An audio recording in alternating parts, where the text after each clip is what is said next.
Assalamualaikum warahmatullahi wabarakatuh. Kami dari kelompok 3 akan membahas tentang PT Pos Indonesia.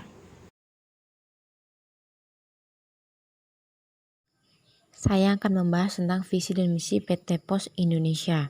Visi PT Pos Indonesia menjadi pilihan utama dalam layanan logistik dan jasa keuangan yang dapat dipercaya dan dapat memenuhi setiap kebutuhan masyarakat luas. Perusahaan pos ini melayani jasa pengiriman paket, jasa logistik hingga jasa pengiriman atau transaksi keuangan yang dapat menjangkau seluruh wilayah di Indonesia dengan sistem logistik yang lebih efisien namun dengan biaya yang relatif hemat. Seperti yang diketahui, wilayah Indonesia terdiri dari ribuan pulau yang dipisahkan oleh perairan dan membentang dari Sabang sampai Merauke. Akibatnya Indonesia memiliki wilayah yang sangat luas. Oleh karena itu, PT Pos Indonesia hadir sebagai solusi dan fasilitator terhadap segala kebutuhan masyarakat Indonesia. Kehadiran perusahaan pos ini akan mempermudah dan mempercepat dalam proses pengiriman paket dan surat maupun logistik, serta keuangan yang dapat menjangkau seluruh wilayah Indonesia, sehingga pengiriman tersebut dapat tersampaikan kepada penerima atau pengguna jasa pos. Misi dari PT Pos Indonesia. 1. Memberikan solusi layanan logistik e-commerce yang kompetitif. Melalui jasa layanan logistik e-commerce yang diberikan oleh Pos Indonesia, menjadikan perkembangan e-commerce akan semakin meningkat karena tantangan akan jarak dan kondisi wilayah Indonesia bukan lagi menjadi penghambat. Penyediaan jasa layanan logistik e-commerce Pos Indonesia menjadi lebih efektif dan efisien dengan harga yang relatif terjangkau, sehingga pelaku e-commerce tak perlu mengeluarkan biaya terlalu besar untuk menyediakan layanan logistik sendiri. Selain itu, jasa layanan logistik e-commerce ini dapat memastikan ketersediaan kebutuhan baik bagi pelaku e-commerce ataupun pengguna e-commerce sendiri. Misi yang kedua yaitu menjalankan fungsi designated operator secara profesional dan kompetitif. PT Pos Indonesia dipercaya sebagai penyelenggara pos yang ditunjuk pemerintah sebagai designated operator. Oleh karena itu, karena kegiatan pelayanan harus disesuaikan dengan SOP yang telah ditentukan untuk menjamin kinerja yang baik sehingga mampu memberikan pelayanan yang optimal kepada masyarakat luas. Lalu materi selanjutnya adalah struktur organisasi dari PT Pos Indonesia. Tingkatan teratas dari struktur organisasi ini dipegang oleh pemegang saham yang mempunyai wewenang untuk merancang dan menentukan rencana bisnis, menunjuk dan memberhentikan direksi perusahaan, dan memeriksa laporan keuangan. Lalu di bawahnya ada Dewan Komisaris. Dewan Komisaris ini bertugas untuk melakukan pengawasan terhadap kebijakan perusahaan serta memberikan masukan kepada direksi-direksi di bawahnya mengenai rencana kerja. Nah, Dewan Komisaris ini memegang peranan penting dalam tata kelola perusahaan yang baik demi tercapainya tujuan perusahaan. Lalu, Dewan Komisaris membawahi Direktur Utama. Direktur Utama mempunyai wewenang untuk bertindak atas nama direksi sebagai wakil perusahaan untuk hal-hal yang berkaitan dengan kepengurusan perusahaan. Lalu Direktur Utama ini membawahi 6 direktorat. Yang pertama ada Direktorat Kurir dan Logistik. Direktorat ini bertugas untuk mengawasi pekerjaan sortiran surat, bertanggung jawab dalam penerimaan maupun pengiriman surat, dan mencatat data statistik lalu lintas giro. Lalu yang kedua ada Direktorat Jaringan dan Layanan Keuangan. Direktorat ini mempunyai wewenang untuk bertanggung jawab atas pengembangan dan arah bisnis perusahaan yang dapat menghasilkan profit atau keuntungan bagi perusahaan. Lalu tugasnya yang lain adalah mengembangkan jaringan bagi perusahaan dan memantau kondisi keuangan. Lalu yang ketiga adalah Direktorat Komersial. Direktorat ini memiliki wewenang untuk merencanakan anggaran belanja dan pendapatan perusahaan. Lalu, direktorat ini juga bertugas untuk merumuskan strategi komersial bisnis untuk memperluas pangsa pasar dan bertanggung jawab atas pengadaan program promosi dalam rangka peningkatan penjualan. Lalu yang keempat ada Direktorat Hubungan Strategis dan Kelembagaan. Direktorat ini bertugas menyusun perencanaan program kegiatan sub-subdivisi dan melaksanakan koordinasi dan komunikasi dengan lembaga perusahaan untuk kelancaran tugas-tugas direksi. Lalu yang kelima adalah Direktorat Keuangan dan Umum. Direktorat ini bertanggung jawab atas kondisi dan manajemen kas keuangan yang terjadi di perusahaan dan bertugas untuk mengelola keuangan perusahaan dan penyertaan modal untuk bisnis. Lalu yang keenam adalah Direktorat Sumber Daya Manusia. Direktorat ini bertugas untuk membina dan mengelola kesejahteraan sumber daya manusia dengan melaksanakan administrasi sumber daya manusia, pengangkatan dan kepangkatan, evaluasi kerja, serta pengelolaan data kepegawaian. Lalu di tingkat regional ada yang namanya unit pelaksanaan teknis yang tersebar di seluruh Indonesia. Nah, unit pelaksanaan teknis atau UPT ini berfungsi untuk mengelola kegiatan penjualan dan pelayanan pelanggan, melaksanakan dan mengordinasi pelayanan loket di kantor pos, mengelola pembendaraan dan mengendalikan kantor pos cabang. Jadi di sini saya akan memberikan penjelasan Rich Picture PT Pos Indonesia. Yang pertama yaitu bisnis surat paket. Yang pertama, kita harus membawa paket kita ke kantor pos. Lalu yang kedua, meminta formulir kepada petugas, lalu mengisi formulir atau identitas yang diperlukan seperti berat barang, jenis barang, serta yang lain-lain. Setelah itu, kita ketiganya mendatangi petugasnya untuk pembayaran pengiriman. Lalu keempatnya, petugas menyiapkan pengiriman seperti jasa apa yang akan dipakai, lalu resi kirimannya. Nah, setelah itu kita ke pos pengiriman awal. Pos pengiriman awal ini yaitu pendistribusian paket ke kota tujuan. Setelah ke kota tujuan, yang kelima dikirimkan menggunakan pengiriman paket yang lebih kecil yaitu dengan motor. Lalu yang keenam, penerima menerima barang dan menandatangani. Jadi setelah penerima itu menerima barang, dia harus menandatangani sebagai tanda terima. Selanjutnya saya akan menjelaskan Rich Picture yang kedua dari PT Pos Indonesia, yaitu Jascook atau jasa keuangan. Yang pertama, kita harus datang ke kantor pos. Nah, setelah itu membawa sejumlah uang yang akan dikirim dan jangan lupa membawa uang lebih untuk biaya pengiriman Jascook ini. Setelah itu yang kedua, kita mengisi formulir yang telah disediakan oleh petugas. Nah, dan formulir ini harus diisi secara lengkap seperti identitas pengirim, identitas penerima, serta nominal yang akan dikirim. Setelah itu yang ketiga, setelah kita mengantri dan tiba antrian kita, petugas akan memproses formulir yang kita tulis tadi. Setelah itu, kita akan mendapatkan nomor transaksi pusat atau NTP dan PIN. Nah, NTP dan PIN ini adalah kunci untuk penerima untuk mengambil uang yang kita kirim tadi. Setelah itu, yang keempat, setelah mendapatkan NTP dan PIN tadi, jangan lupa berikan kepada penerima untuk mengambil uangnya. Setelah itu, yang kelima, penerima mengambil uang di kantor pos dengan membawa kartu identitas serta menyebutkan NTP dan PIN yang telah diberikan tadi. Nah, setelah itu yang keenam, penerima mendapatkan uangnya. Selanjutnya adalah activity diagram. Yang pertama yaitu bisnis surat paket atau BSP. Pertama, customer menyerahkan barang dan mengisi data pengiriman. Kemudian staf admin menerima barang dan data pengiriman yang akan dibagi menjadi dua kegiatan. Yang pertama pembuatan label, kemudian yang kedua yaitu input data pengiriman ke sistem, kemudian pencetakan bukti terima kiriman. Label yang sudah dibuat dan bukti terima kiriman yang sudah dicetak diberikan kepada pelaksana lapangan.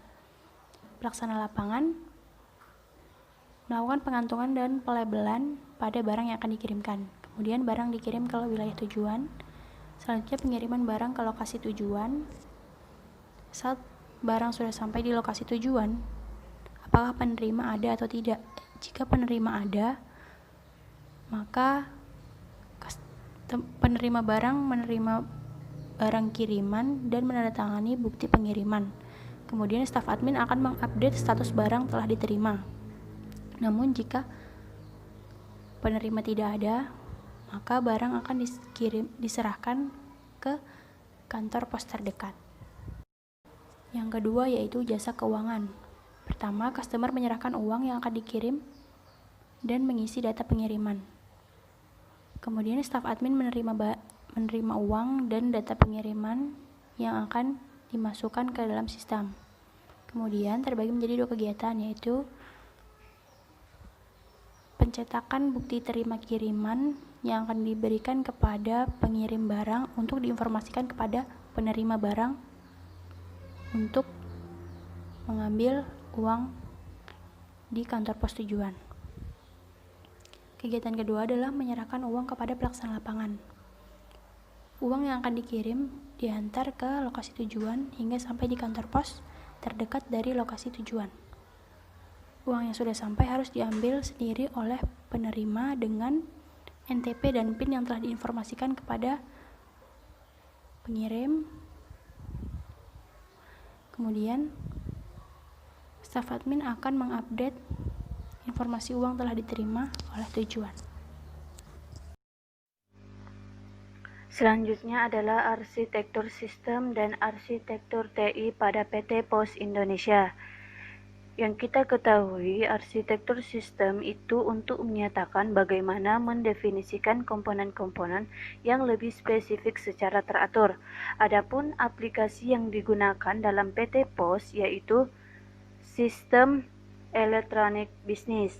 Yang pertama, aplikasi research planning atau ERP. PT Pos Indonesia memanfaatkan sistem ERP ini pada operasi, jasa, dan distribusi dengan mempertimbangkan pengoperasian perusahaan pada proses internal melalui manajemen sumber daya manusia perusahaan, akuntansi, keuangan, logistik, dan distribusi secara tepat waktu. Yang kedua adalah aplikasi Customer Relationship Management (CRM). PT Pos Indonesia memanfaatkan CRM ini secara cukup intensif, antara lain pemanfaatannya adalah untuk mengelola program-program, misalnya program e-Vilacom, khususnya dalam forum Fidelity. Selain menguntungkan pelanggan, program ini juga menguntungkan PT Pos karena dengan demikian dapat mengetahui perilaku pelanggan. Yang ketiga adalah aplikasi Supply Chain Management (SCM). PT Pos Indonesia memanfaatkan sistem SCM ini untuk mengelola akun-akun pemasoknya. Yang keempat adalah aplikasi integrasi perusahaan atau Enterprise Application Integration. Aplikasi EAI ini pada PT Pos Indonesia salah satunya adalah pada layanan Plaza Pos, yakni pelanggan diminta untuk mengisi member area lalu melakukan submit. Selanjutnya itu adalah aplikasi sistem pemrosesan transaksi atau Transaction Processing System. Sistem pemrosesan transaksi di PT Pos Indonesia mendukung program Plaza Pos, contohnya dalam akses pembayaran secara online, yakni aktivitas pemrosesan transaksi dibutuhkan untuk menangkap dan memproses data pelanggan hingga transaksi pembayaran belanjanya melalui jaringan internet. Yang terakhir adalah aplikasi sistem kerjasama perusahaan atau Enterprise Collaboration System. Sistem kerjasama perusahaan pada PT Pos Indonesia contohnya dalam hubungan kemitraan. Selanjutnya adalah database dalam PT Pos. Kebutuhan datanya yaitu yang pertama adalah entitas. Entitas memiliki peranan penting dalam sistem basis data karena jika tidak ada sekumpulan entitas, sistem basis data tidak akan terbentuk.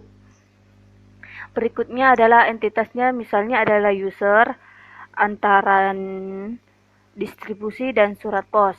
Yang kedua adalah atribut. Atribut merupakan karakteristik dari entity atau relationship yang menyediakan penjelasan detail tentang entity atau relationship tersebut. Yang ketiga adalah normalisasi. Normalisasi merupakan suatu pendekatan sistematis untuk meminimalkan redundansi data pada suatu database agar database tersebut dapat bekerja dengan optimal. Yang keempat adalah ERD, Entity Relationship Diagram, yaitu suatu model untuk menjelaskan hubungan antar data dalam basis data berdasarkan objek-objek dasar data yang mempunyai hubungan antar relasi. Lanjutnya adapun alur informasi pada PT Pos Indonesia.